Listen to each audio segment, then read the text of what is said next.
N'hésitez pas à liker la vidéo si elle vous plaît et si vous êtes nouveau sur la chaîne, n'oubliez pas de vous abonner et d'activer la notification pour ne rater aucune de nos prochaines vidéos.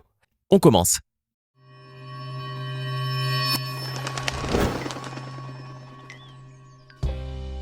Bonjour et bienvenue à tous. L'ex-rappeuse Diams a marqué l'histoire du rap en France. Ses chansons ont eu un succès énorme et elle était au sommet de sa carrière lorsque, malheureusement pour ses fans, elle a décidé soudainement de tout arrêter et de commencer une vie nouvelle loin, très loin des projecteurs et de la scène. Actuellement, Mélanie Georgiades, de son vrai nom, n'est plus qu'un souvenir aux yeux de presque tous. Mais celle qui recherchait assidûment un mec mortel il y a quelques années, peut-elle revenir un jour ? Si vous souhaitez le découvrir, alors installez-vous bien confortablement, car nous avons la réponse.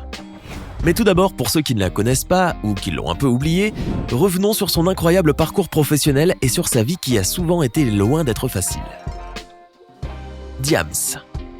C'est à Nicosie, la capitale de l'île chypriote, que naît en 1980 la future grande rappeuse Mélanie Georgiades. Suite au divorce de ses parents, Mel déménage avec sa mère en France à l'âge de 3 ans. Elle vit à Paris, dans différentes villes de l'Essonne, puis elle s'installe à Orsay jusqu'en 2003. Fille unique, Mélanie découvre le rap à l'âge de 10 ans avec l'album The Chronic de Dr. Dre et avec Rapatitude, première compilation de rap français. À cette date, Mélanie a déjà développé sa volonté de devenir rappeuse.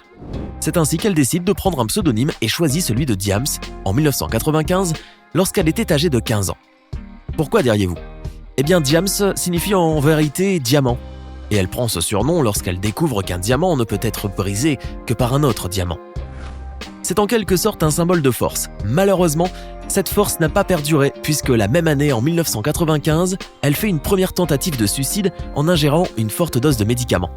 Fort heureusement, elle s'en sort et sa motivation renaît. La rappeuse fait ses premiers pas dans la musique dans le groupe POS, dont la notoriété n'a pas dépassé les frontières de son quartier. Entre-temps, Mélanie fait d'innombrables rencontres, réalise des mixtapes dans les radios et enfin sort son premier album intitulé Premier Mandat sorti en 1999. Mais le succès a été passable et cet album est rapidement passé aux oubliettes. Pourtant, à cette date, elle avait déjà réussi à gravir quelques échelons. En 2003, elle a sorti son deuxième album intitulé Brut de femme et bénéficie du soutien d'un ami très influent, Jamel Debbouze. Le titre DJ connaît immédiatement un énorme succès et c'est d'ailleurs grâce à ce morceau que Diams s'est fait connaître auprès du grand public. Rapidement, Brut de femme obtient le disque d'or et une année plus tard, Mélanie remporte la victoire de la musique pour le meilleur album de rap et la carrière de Diams est lancée. D'autant plus que son second album est devenu double disque d'or en 2005 avec plus de 200 000 exemplaires vendus. En 2006, Diams connaîtra l'apogée de sa carrière grâce à son troisième album intitulé Dans ma bulle. Cet album est couplé à une très grande tournée durant laquelle la rappeuse enchaîne les zéniths. Sans grande surprise, elle reçoit d'innombrables prix, parmi lesquels un disque d'or pour La Boulette, un double disque de platine et un disque de diamant en 2007 pour son troisième album. Elle a même remporté 3 prix dont la chanson francophone de l'année pour La Boulette. Malheureusement, à côté de tout cet énorme succès, Diams connaît aussi le début d'une descente aux enfers qu'elle n'arrivera plus à dissimuler. C'est pour cette triste raison qu'elle disparaît totalement de la scène médiatique en 2008. Qu'est-il arrivé à Diams ? Lors de cette période, Diams est diagnostiquée bipolaire et tente tant bien que mal de vivre avec. Dans son ouvrage publié bien plus tard en 2012 et intitulé sobrement « Diams, autobiographie », la chanteuse explique qu'elle est un jour saisie d'une crise de folie alors qu'elle se trouve toute seule chez elle et elle devra alors être internée dans un hôpital psychiatrique pendant un peu plus d'1 mois et demi.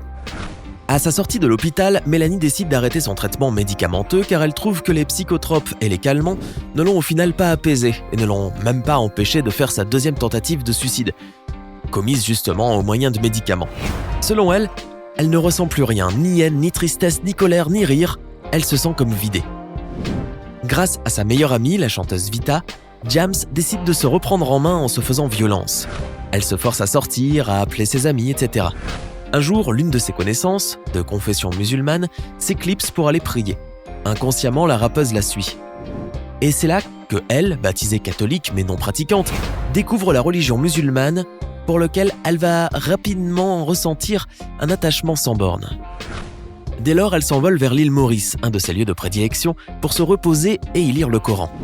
Pensant y trouver enfin des réponses à ses éternelles questions, et par la même occasion un soulagement et la satisfaction de devenir elle-même, elle va prendre une des décisions les plus controversées de sa carrière.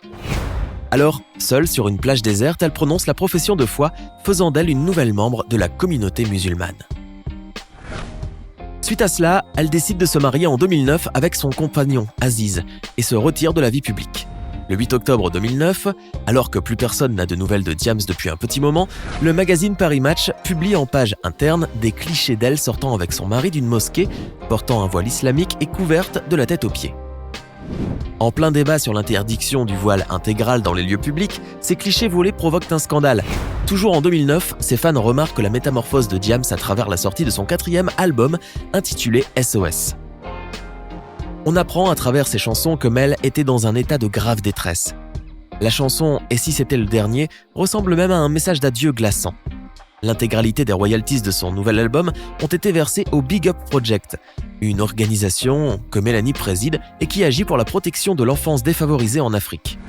Alors que les informations sur la vie privée de Diams se font rares, on apprend au printemps 2012 qu'elle accouche d'une fille qu'elle décide d'appeler Myriam. Quelques mois après cette naissance, Mélanie divorce, et dans la même année, elle sort un livre qui se vendra à plus de 78 000 exemplaires. Quelques mois après la parution de ce livre, Diams donne une interview exclusive au magazine 7 à 8 de TF1.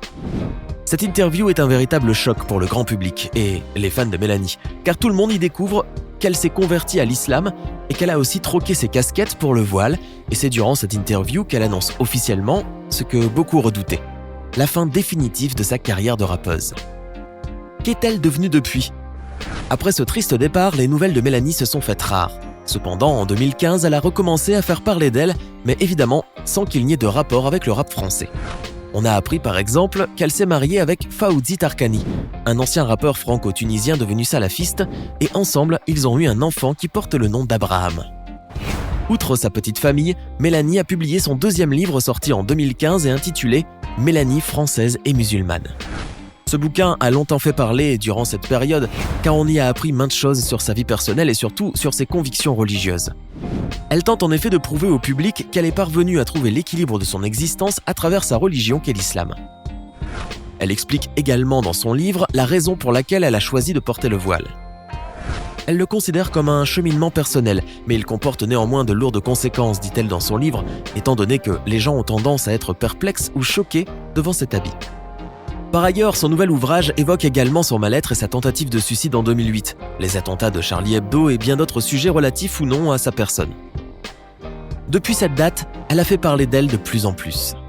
D'abord, l'ex-star du rap a été victime de plusieurs rumeurs en 2016. En effet, la presse People a annoncé à maintes reprises le futur retour de Diams en 2017. Tous ses fans étaient heureux de s'imaginer retrouver bientôt la reine du rap français sur scène. On parlait déjà d'un nouvel album enregistré avec son mari Fawzi. Malheureusement, pour ceux qui attendaient l'album, Mélanie a plus tard démenti fermement ces rumeurs. Par ailleurs, même si elle disait en 2016 qu'elle ne reprendrait pas le rap, elle continue toujours d'écrire. Sa passion pour l'écriture se reflète même dans sa nouvelle marque baptisée Mel by Mel, lancée en 2017.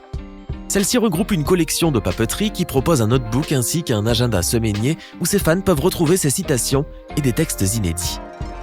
Ces produits ont été mis en vente sur le site EasyUp. Son but au départ était de récolter 30 000 € afin d'aider un orphelinat situé au Mali. Et sans surprise, Mélanie a récolté rapidement plus du double de ce montant. Aujourd'hui, elle s'y consacre encore et une partie des bénéfices vont tout droit à son association, Big Up Project. Ainsi, son quotidien actuel se résume à un partage de son temps entre sa marque, son association et bien sûr, sa famille. D'autre part, ce n'est plus depuis la France qu'elle préside son association et qu'elle dirige sa marque, mais depuis l'Arabie Saoudite. Ce choix n'est probablement pas un pur hasard. Dans ce pays, il est sûr qu'elle peut pratiquer sa foi librement et d'une manière complètement décomplexée. Elle vit ainsi un pur bonheur auprès de sa famille. Mais elle n'a pas déménagé en Arabie Saoudite uniquement pour pratiquer librement sa religion. En effet, selon Nawel Madani, une amie de Mélanie, ce départ se justifie surtout par les multiples menaces de mort qu'elle recevait et par les cambriolages qu'elle a subis. Diams peut-elle revenir un jour ? Comme nous le savons tous désormais, Mélanie a refait sa vie depuis des années. On devine donc que le monde de la musique ne l'intéresse plus d'aucune façon. D'ailleurs, elle n'a pas hésité à le rappeler elle-même à chaque fois que la question lui a été posée. Pour l'ex-rappeuse, la période où elle a connu la gloire n'a été qu'une expérience, et elle ne regrette pas de l'avoir vécue. De plus, dit-elle, c'est indirectement grâce au rap qu'elle a réussi à devenir ce qu'elle est aujourd'hui. Néanmoins, les rumeurs qui soutiennent que Diams reviendra un jour demeurent nombreuses. Mais malheureusement, aucun indice ne le prouve et il est fort à parier que Mélanie ne chantera plus jamais du rap, puisqu'elle qualifie désormais ce style de musique de vulgaire. Il faut convenir que ses goûts ont bien changé depuis sa conversion. Toutefois, elle continue d'écrire et de composer des rimes. On pourrait croire que cela est l'unique lien plus ou moins proche qui lui reste de sa vie antérieure. Une chose est donc certaine, Mélanie ne fera plus de rap. Et sa meilleure amie, Vita, avec qui elle a chanté autrefois Confession nocturne, l'a affirmé également. De ce fait, Mélanie Georgiades a radicalement mis une croix sur le monde de la musique. D'autant plus que l'argent et la gloire ne font plus partie de ses motivations, car le réel bonheur pour Diams se limite à sa famille, à son association et à sa religion. Quoi qu'il en soit, ses fans pourraient tout de même se consoler en écoutant les vieilles musiques composées par l'ex-rappeuse. Alors, que pensez-vous des choix que Diams a fait ? Pensez-vous qu'il y a quand même une petite chance qu'elle revienne un jour ? Donnez-nous votre avis dans les commentaires. Si vous avez aimé la vidéo, n'oubliez pas de mettre un pouce bleu, vous abonner et de la partager avec vos amis.